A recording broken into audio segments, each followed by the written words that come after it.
C'est plus de 3300 partenaires qui travaillent avec nous sur la transition écologique. Et puis, c'est un travail qui devient de plus en plus imposé, presque légiféré sur les émissions carbone. On est déjà à 50% d'émissions carbone en moins sur nos usines.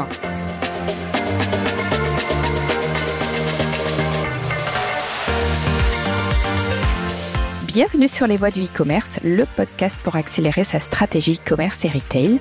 Je suis Claire Dolez, coordinatrice éditoriale de Paris Retail Week, le salon qui réunit la communauté du e-commerce et du commerce connecté qui se déroulera du 19 au 21 septembre 2023 à Porte de Versailles. Le temps de ces podcasts, je recevrai les mentors incarnant les problématiques business du salon.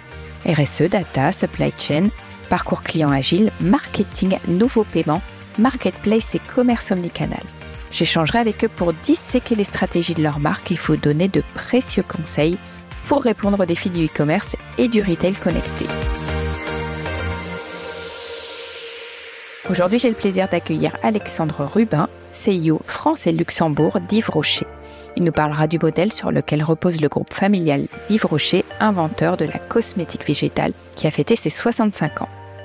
Alexandre évoquera également les engagements RSE de l'entreprise à mission, mais aussi ses projets de développement.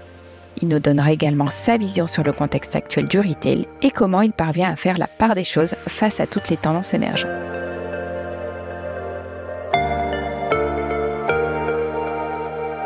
Bonjour Alexandre, bienvenue. Je suis vraiment ravie de vous retrouver pour ce nouvel épisode des Voix du e-commerce. Parfait, merci. Merci de m'accueillir. Alexandre, vous êtes CEO France et Luxembourg d'Yves Rocher, on peut dire pionnière de la cosmétique botanique fondée il y a 65 ans. Quel est aujourd'hui le modèle de la marque disposant de 700 points de vente, mais aussi d'un site e-commerce ? Alors bon, vous l'avez dit, c'est un modèle omnicanal. J'aime à le dire parce qu'en fait, Yves Rocher, c'est depuis l'origine pratiquement presque un inventeur de l'omnicanal. Quand Yves Rocher crée la marque en 1958, il commence par la VPC. 10 ans après, il ouvre des boutiques. Et puis assez naturellement, au tournant des années 2000, on commence sur le digital. Voilà. C'est un modèle qui est profondément et nativement omnicanal. C'est une marque, plus qu'une enseigne, une marque incarnée qui tourne autour de plusieurs valeurs. Alors la première, révolutionnaire en 58, la cosmétique naturelle, inventée par Monsieur Yves Rocher, démocratisée par Monsieur Yves Rocher, tellement à la mode aujourd'hui et pourtant tellement ragarde il y a 60 ans. Donc on a la chance d'avoir eu ce visionnaire. Et puis visionnaire aussi par la proximité et l'accessibilité de cette marque. Alors je parlais de la proximité par le nombre de boutiques. On a un maillage très fort en France, on descend dans des petites villes. Mais la proximité, c'est aussi le fait que quand vous rentrez dans une boutique Yves Rocher, vous y croisez des conseillères de beauté en nombre pour vous aider, pour vous conseiller. Un magasin Yves Rocher, c'est aussi un institut de beauté Yves Rocher.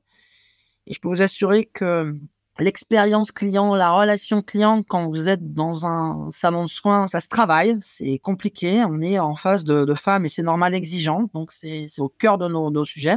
Et puis, l'accessibilité qui est très proche de la proximité dans cette volonté toujours d'Yves Rocher de démocratiser, de rendre accessible au plus grand nombre des produits de qualité au bon prix. Voilà, c'est notre modèle depuis 60 ans. Voilà, ça donne quand même une réalité aussi qu'on oublie un peu trop. On est numéro 1 de la cosmétique en France, la marque numéro 1, devant certains grands géants mondiaux, y compris des géants mondiaux français. Merci Alexandre. Alors, vous êtes le mentor de la thématique RSE dans le cadre de l'édition 2023 du salon Paris Retail Week, un thème au cœur de l'ADN d'Yves Rocher, qui est aujourd'hui une entreprise à mission.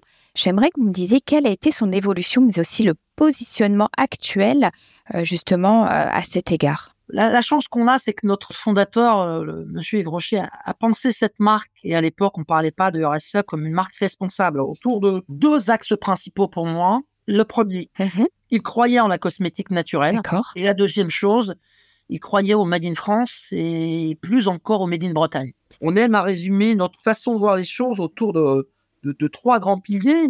Le premier, il est important, c'est cette cosmétique naturelle. C'est bien de le dire, c'est mieux de le prouver. Et donc, nous, ce qui nous intéresse, c'est les preuves.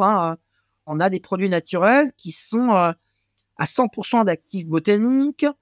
On a développé depuis des décennies un procédé d'éco-extraction qui permet de rendre ces plantes plus efficaces, l'éco-conception de nos produits, en particulier autour des formules biodégradables. Ça va être le travail sur les produits, sur les packs, Les packaging, oui. moins de plastique ou un plastique recyclé, recyclable, ce qui est le cas aujourd'hui. 100% de nos plastiques sont recyclés, recyclables. Voilà. Ça, c'est pour la partie cosmétique botanique. Le deuxième pilier qu'on aime à défendre, c'est une chaîne de valeur responsable. Alors, ça va être, je l'ai dit, au-delà des usines qui sont à la Gacilly, on y a 60 hectares dans lesquels on cultive en agroécologie les plantes phares de nos produits, la camomille, le bleuet. C'est dans le monde 213 filières végétales à impact positif, en particulier des historiques. Je pense à l'argan, je pense aux karités, je pense au monoï à Tahiti. C'est plus de 3300 partenaires qui travaillent avec nous sur la transition écologique. Et puis, c'est un travail qui devient de plus en plus imposé, presque légiféré sur les émissions carbone. On est déjà à 50% d'émissions carbone en moins sur nos usines. Voilà. Et puis, le troisième pilier, c'est l'action collective, avec en pointe du diamant la Fondation Yves Rocher, les différents programmes dont certains ont presque donné le ton à quelque chose qui, j'aime pas dire ça, est à la mode, mais on est très fiers d'avoir été les premiers à lancer un programme de plantation d'arbres. Cette fondation aujourd'hui, c'est celle qui inspire nos collaborateurs dans la marque Yves Rocher. On essaye d'avoir au moins une action concrète de RSE pour chacun de nos collaborateurs. Aujourd'hui, c'est à peu près 1200 qu'on peut tracer avec une volonté farouche d'y arriver à 100%, y compris dans nos boutiques. On aura cette année une semaine de la fondation dans nos boutiques où nos conseillères de beauté vont pouvoir en parler à nos clients. Et puis, de plus en plus, embarquer notre communauté de clients sur des sujets d'engagement. Alors, très souvent, en leur faisant participer à des programmes de plantation, en leur faisant découvrir la marque Yves Rocher à la Gacilly. Et puis, on réfléchit à une montée à l'échelle, comment s'assurer que nos 7 millions de clients fidèles soient elles aussi engagées au-delà du simple achat de produits, dont je vous l'ai dit, forment le pilier de notre engagement RSE. Voilà. D'accord. Ben on sait en tout cas que ça a été une entreprise, on va le dire précurseur, qui continue à véhiculer toutes ces valeurs au travers de son ADN. Et puis aujourd'hui, un engagement à 360 et c'est véritablement intéressant. Alexandre, à présent, j'aimerais avoir votre regard. On parle aujourd'hui dans le monde du retail de fermeture de nombreuses enseignes, notamment spécialisées dans le textile. On est aujourd'hui dans un monde qui est chahuté, on va le dire, par des injonctions contradictoires, dont on aura l'occasion de parler notamment par le salon, mais aussi des paradoxes comme comment repenser son business en passant d'un modèle de croissance linéaire à un modèle de croissance circulaire, comment proposer des produits made in France tout en se développant à l'international. Vous qui avez travaillé pour de nombreuses marques dans l'univers du retail, j'aimerais avoir votre avis. J'aimerais savoir comment les marques peuvent-elles aujourd'hui faire la différence, mais aussi se démarquer de la concurrence. C'est une question centrale. Ce qui est intéressant dans votre question, c'est que le retail est très chahuté en France, ce qui n'est pas le cas sur le reste de la planète. Il y a des pays où il va bien, où il est encore en phase de croissance, mais on est dans un pays mature, nous, où la consommation a peut-être atteint son pic et où on va rentrer tranquillement dans une période de déconsommation. Peut-être souhaitable, et certainement, vous parliez de ce débat qui est le nôtre, comment gérer la croissance. Est-ce qu'il y a une croissance sans fin? Est-ce qu'elle est linéaire? Est-ce qu'elle est demain circulaire?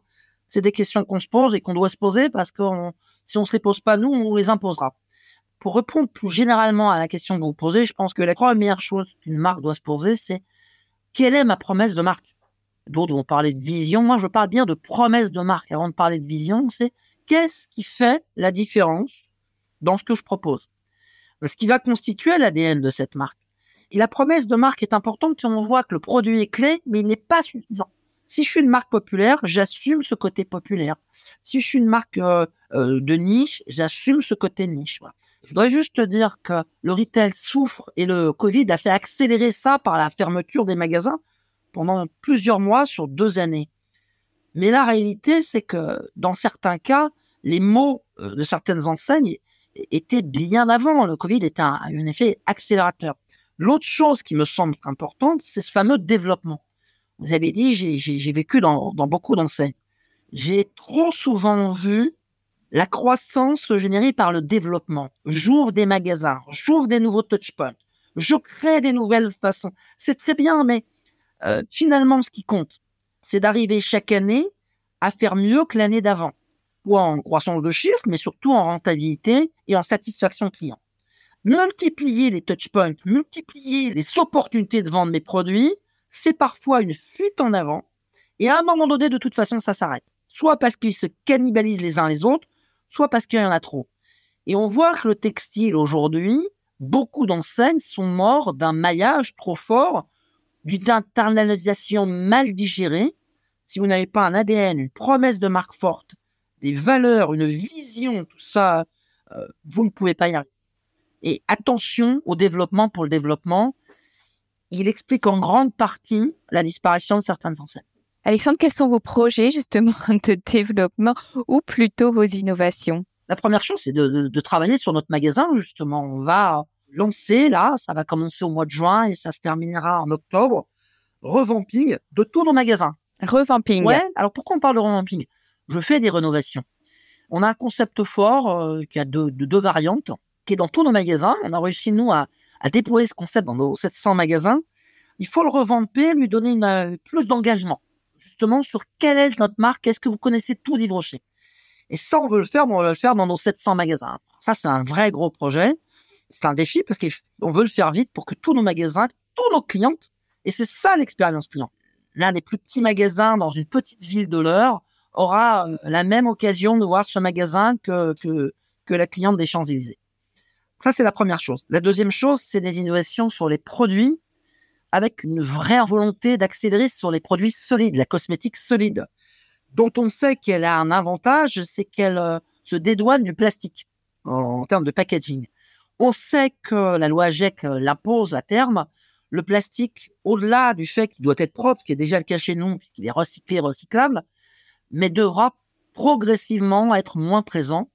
Et la cosmétique solide est une bonne solution, à la condition qu'en termes d'efficacité et de praticité, elle soit aussi bonne que la cosmétique liquide, j'allais dire. Si vous n'avancez pas, vous reculez en digital. Donc, on va revamper notre app, là aussi, qui n'était pas assez stable. Donc, on veut la stabiliser. Alors, je rappelle que notre app est aujourd'hui l'outil de choix de nos clients fidèles, et on en a 7 millions. Et puis, on a lancé, il y a un peu moins d'un an, un réseau social interne pour nos conseillères de beauté, pour mieux les animer, mieux les former, mieux les informer sur la marque, ses actualités, les coulisses. Et on s'aperçoit qu'elles étaient très friandes de ça. Donc voilà, l'avancée continue, l'amélioration continue sur le digital, avec en particulier le focus sur l'app, la cosmétique solide, et puis des outils pour faciliter la vie de nos partenaires, en particulier liés aux nouveaux défis du retail et celui du recrutement. De nombreux projets, Alexandre. Une toute dernière question. J'aimerais savoir où vous trouvez l'inspiration, comment vous parvenez à prendre de la hauteur au quotidien, mais surtout comment est-ce que vous faites la part des choses face à toutes ces nouvelles tendances dans l'univers du retail? Ouais, c'est excellente question. Premièrement, j'ai une passion pour le retail. Ça se sent, hein. Si je peux me permettre. Il faut aimer ce secteur qui est un secteur qui vous le rend bien. Je ne suis pas né dedans, moi. J'ai commencé dans l'armée. Puis j'ai découvert ce secteur passionnant qui vous le rend, l'énergie, vous la prenez auprès des équipes déjà. C'est peut-être pas le recul, mais l'énergie. Souvent, c'est pas de la démagogie, c'est elle qui vous donne la raison de se lever le matin, encore et toujours. Donc ça, c'est la première source d'énergie. Pour le reste, moi, j'ai une devise qui m'a été inculquée par mon grand-père, qui disait toujours moderne, oui, à la mode, non. Eh bien, je pense qu'Yves Rocher, comme toutes les marques de retail, doit rentrer dans la société qui est la nôtre et donc constamment moderniser son modèle tout en y étant fidèle. À la mode, c'est beaucoup plus compliqué. C'est écouter son voisin, copier. Lui a fait, donc je vais faire. Et en général, c'est coûteux, pas très créatif. Ça coûte beaucoup aux équipes en énergie. Et très souvent, on se dit qu'on perd du temps. Eh bien, cette nuance entre modernité et à la mode, c'est ce qui me permet parfois de me dire, là, on fait fausse route. Voilà. Eh bien, merci beaucoup Alexandre pour ce témoignage, votre partage d'expérience. Moi, j'ai vraiment été ravie d'échanger avec vous et je vais vous retrouver avec plaisir sur le salon en septembre, le salon Paris Retail Week. Je vous rappelle, vous êtes mentor de la thématique RSE et je suis certaine que vous aurez encore des tas de choses à nous dire. Oui. Merci Alexandre. Merci à vous. Si vous êtes arrivé jusqu'ici, c'est sûrement que l'épisode vous a plu. N'hésitez pas à mettre une note iTunes, Spotify ou Deezer, vous abonner et tout simplement le partager. Cela nous aide à gagner en visibilité, cela aide d'autres professionnels du e-commerce curieux et passionnés comme vous à découvrir le podcast Les Voix du e-commerce, réalisé par le salon Paris Retail Week qui se déroulera, je le rappelle, du 19 au 21 septembre 2023.